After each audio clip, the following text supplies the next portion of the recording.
नमस्कार दोस्तों। आज हम उत्तरदा एकादशी व्रत की कहानी सुन रहे हैं। उत्तरदा एकादशी व्रत करने वाले व्यक्ति को पूजा के बाद श्रावण उत्तरदा एकादशी व्रत की कथा जरूर सुननी चाहिए। ऐसा करने से व्रत पूर्ण होता है और मनोकामनाएं पूरी होती हैं। अब आप शांतिपूर्वक इसकी कथा सुनिए। इसके सुनने मात्र से ही वाजपेयी यज्ञ का फल मिलता है। उत्तरदा एकादशी व्रत कथा। द्वापर युग के आरंभ में महिष्मती नाम की एक नगरी थी, जिसमें महिजीत नाम का राजा राज्य करता था। लेकिन पुत्रहीन होने के कारण राजा को राज्य सुखदायी नहीं लगता था।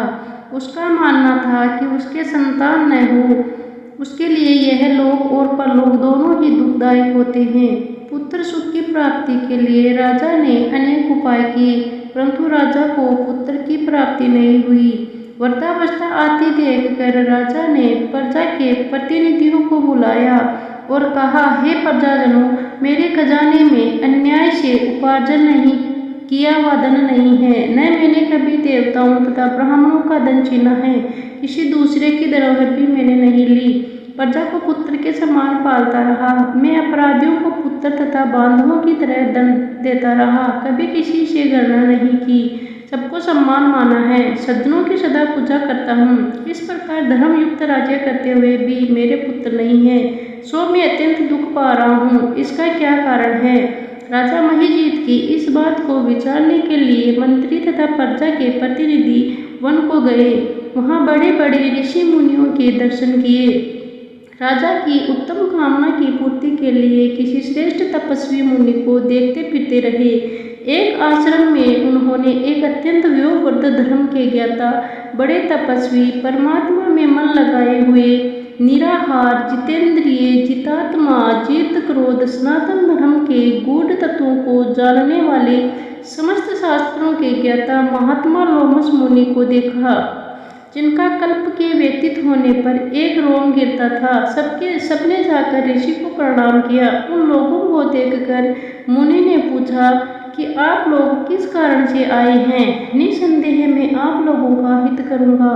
मेरा जन्म केवल दूसरों के उपकार के लिए हुआ है, इसमें संदेह मत करो।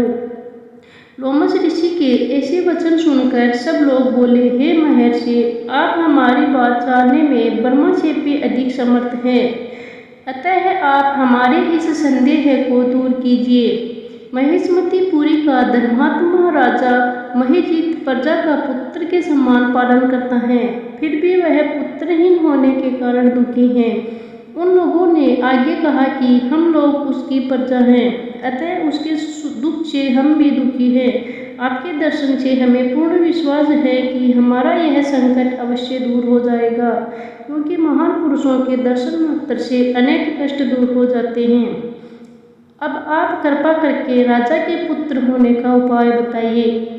यह वार्ता सुनकर ऋषि ने थोड़ी देर के लिए नेत्र बंद किए और राजा के पूर्व जन्म का वृत्तांत जानकर कहने लगे कि यह राजा पूर्व जन्म में एक निर्धन वेश्य था। निर्धन होने के कारण इसने कई बुरे कर्म किए। यह एक गांव से दूसरे गांव व्यापार करने जाया करता था।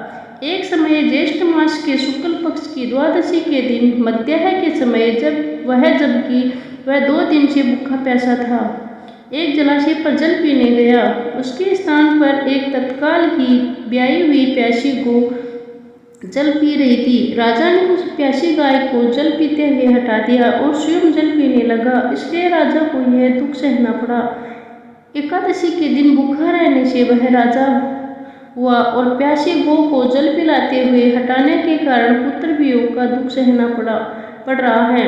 ऐसा सुनकर सब लोग कहने लगे कि हे ऋषि, शास्त्रों में पापों का प्रायश्चित भी लिखा है, अतः जिस प्रकार राजा का यह पाप नष्ट हो जाए, आप ऐसा उपाय बताइए। लोमस मुनि कहने लगे कि श्रावण शुक्ल पक्ष की एकादशी को, जिसे पुत्रदा एकादशी भी कहते हैं, तुम सब लोग व्रत करो और रात्रि को जागरण करो, तो इससे राजा का यह पूर्व जन्म का पाप अवश्य नष्ट हो जाएगा, साथ ही राजा को पुत्र की अवश्य प्राप्ति होगी। लोमस ऋषि के ऐसे वचन सुनकर मंत्रियों सहित सारी प्रजा नगर को वापस लौट आई और जब श्रावण शुक्ल एकादशी आई तो ऋषि की आज्ञा अनुसार सबने पुत्रदा एकादशी का व्रत और जागरण किया। इसके पश्चात द्वादशी के दिन इसके पुण्य का फल राजा को दिया गया।